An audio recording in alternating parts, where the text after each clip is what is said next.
Here's something no one talks about. Survivors who heal are still treated like the abuser. When you grow up under coercive abuse, you learn behaviors to survive. Those behaviors are adaptive. They are not pathology. But when survivors do the work, therapy, insight, accountability, the system doesn't reassess. Instead, it freezes survivors in time. It assumes behavior equals character. Coping equals illness. Survival equals risk. We tell survivors to heal, then punish them when they do. Perpetrators learn how to exploit systems. Survivors are monitored by them. There is no formal framework to reassess recovered survivors of childhood coercive abuse. No guidance. No review process. No differentiation. Survivors are not frozen in time. We are not our parents. Recovery exists, but systems must evolve with it. Title: What needs to change? We don't need more awareness. We need structural change. Systems are designed to detect risk, not to recognize recovery. Once a survivor is flagged, there is no formal pathway back. No reassessment. No review. No recognition of change. But recovery is measurable. Trauma-driven behaviors reduce. Insight increases. Accountability appears. Parenting stabilizes. Yet none of this is formally weighted. Instead, historical files override present reality. This creates a dangerous outcome. Survivors remain under suspicion, while perpetrators learn how to perform compliance. What's missing is simple: a mandatory reassessment framework for adults who were harmed as children. One that distinguishes adaptive survival behaviors from ongoing risk. One that includes documented therapeutic progress, independent clinical review, and time-based file limitations. This isn't about lowering standards. It's about accuracy. Protecting children requires systems that can tell the difference between harm and healing. Survivors are not liabilities. We are proof recovery is possible. Now policy needs to catch up. Who this fails the most? This failure doesn't just harm survivors. It harms children. When systems misidentify risk, the wrong people are monitored and the wrong people are trusted. Recovered survivors are scrutinized. Actual perpetrators learn to perform safety. Children are placed in environments that look compliant on paper but are unsafe in reality. Meanwhile, parents who have done the work are destabilized by constant surveillance, file bias, and shifting standards. That instability is then USAID's evidence of risk. It's a loop that manufactures failure. The children most affected are those already living with trauma, disability, or complex needs. They need consistency. They need accuracy. They need systems that can tell the difference between harm and healing. Right now, those systems can't. Until recovery is formally recognized, child protection will continue to fail the very children it exists to protect. This isn't theoretical. It's happening. And it's preventable. What accountability actually looks like. Accountability is not surveillance. It is not endless monitoring of the same people based on outdated files. And it is not ignoring evidence of change because systems are afraid to be wrong. Real accountability requires precision. It means reviewing decisions with the same rigor used to make them. It means reassessing risk when new evidence exists. And it means admitting when harm is being caused by the system itself. Accountability looks like clear reassessment pathways, independent review, and time-limited reliance on historical records. It includes documenting recovery, not just recording risk. It also means tracking outcomes, not assumptions.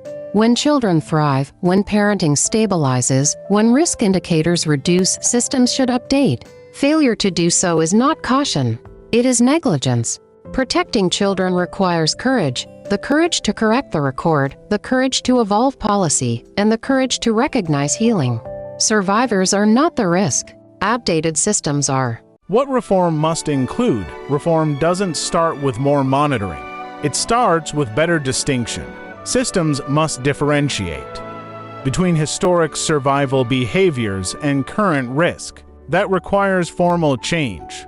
First, a mandatory reassessment framework for adults harmed by childhood coercive abuse. Second, independent clinical review, separate from investigative teams. Third, time-limited use of historical files, unless new evidence supports continued concern. Fourth, documented recognition of recovery. Therapy completion, behavioral stability, and demonstrated insight. Fifth, outcome-based evaluation. If children are safe, stable, and supported, that evidence must carry weight. Finally, specialist training. Not all trauma looks the same. Not all recovery follows the same path. And not all risk is ongoing. Reform is not about lowering standards. It is about accuracy. Because systems that cannot recognize healing will always misidentify harm, and children pay the price. Why this hasn't been fixed yet? This hasn't been fixed because systems are built to avoid blame, not to correct themselves. Admitting recovery exists means admitting past assessments may no longer be accurate, and that carries institutional risk. So files stay open, flags remain, and assumptions harden into policy. There is also a knowledge gap. Most frameworks focus on identifying harm, not on what happens after harm ends. Recovery is treated as theoretical, not measurable, and survivors fall into that gap. Another reason is fragmentation. Health, child protection, courts, and disability systems don't communicate. Each holds part of the picture. None holds the whole truth. Finally, survivors are rarely believed once a narrative has been set. Lived experience is dismissed as bias, even when it aligns with outcomes and evidence. This isn't malice, it's inertia. And inertia in systems responsible for children causes harm. Fixing this requires leadership, willing to update policy, integrate evidence, and listen to survivors who have done the work. Change is possible, but only if systems are brave enough to evolve. What immediate change could look like? Change doesn't require new legislation to begin. It requires different use of what already exists. First, mandatory case review points. When new evidence of stability, therapy completion, or reduced risk exists, files must be reviewed, not carried forward automatically. Second, independent secondary review. A clinician or panelnet involved in the original assessment must be able to reassess risk objectively. Third, time-bound surveillance. If no new concerns arise, monitoring must end. Ongoing oversight without cause is not protection, it is harm. Fourth, outcome weighting. Children's well-being, stability, and lived outcomes must outweigh historical narratives. Fifth, survivor input. Those who have recovered must be included in policy design for recovery pathways. This is not radical. It is standard risk management. Immediate change is possible without compromising child safety. In fact, it improves it, because systems that can recognize healing are systems that protect children better. What this means for policymakers and for FDIA recovery. For policymakers, this is not an abstract issue. It is a governance issue. Factitious disorder imposed on another, FDIA, is recognized as a form of coercive abuse. What is not recognized is the recovery trajectory of the child who survives it. Children raised under FDIA learn distorted roles, hypervigilance, and survival-based behaviors. When those children become adults, those learned behaviors are often mistaken for inherent pathology. But FDIA survivors are not perpetrators. Recovery is possible and measurable. I'm not where I was as a child. I'm not who I was while surviving abuse. I have insight into what was done to me. I have undertaken therapy. I have accountability for learned behaviors. I have stability, boundaries, and protective capacity. I can safely parent.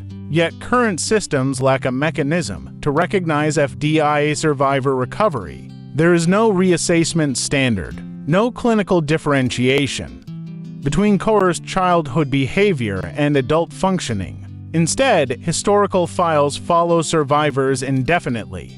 This creates false risk flags while missing real harm elsewhere. For policymakers, the failure is structural, without recovery pathways. Systems confuse history with present risk and monitoring with safety. Recognizing FDIA survivor recovery does not weaken child protection, it strengthens it. Because systems that can distinguish between harm learned and harm enacted are systems that protect children better. Recovery exists. Policy must reflect that reality. Closing the gap. What must happen now? Closing the gap requires more than acknowledgement. It requires structure. First, a formal recovery pathway for adults who survived childhood coercive abuse, including FDIA. A pathway that defines what recovery looks like, how it is measured, and when reassessment must occur. Second, mandatory reassessment points. Not indefinite monitoring, but scheduled, evidence-based reviews that reflect present functioning, not childhood records. Third, independent clinical differentiation. Recovered survivors must be assessed by professionals trained to distinguish survival behaviors from ongoing risk. Fourth, outcome recognition. When children are safe, stable, and thriving, that evidence must outweigh historical assumptions. Fifth, a survivor-informed framework. Survivors who have done the work must be involved in shaping recovery standards and policy, and to survivors watching this. If you have insight, if you sought therapy, if you broke cycles you did not create, you are not invisible. Your recovery is real. Your parenting can be safe. Your voice matters. Closing this gap is not about erasing the past. It is about preventing systems from recreating harm in the present. Recovery deserves recognition, and policy must catch up. This is where change begins. This series was never about one person. It was about a system that cannot yet recognize recovery. Survivors of FDIA and childhood coercive abuse are not permanent risks. We are evidence that cycles can be broken. Healing does not erase the past, but it changes the future. When policy fails to acknowledge recovery, it doesn't protect children. It misidentifies harm and recreates it. Change begins when systems update their assumptions, measure what matters, and create pathways forward. Survivors are not asking for exemption. We are asking for accuracy. We are asking for reassessment. We are asking for systems that protect children without punishing healing. Recovery exists. Safe parenting exists. Accountability exists. Now policy must reflect that reality. This is not the end of the conversation. It is the beginning of reform.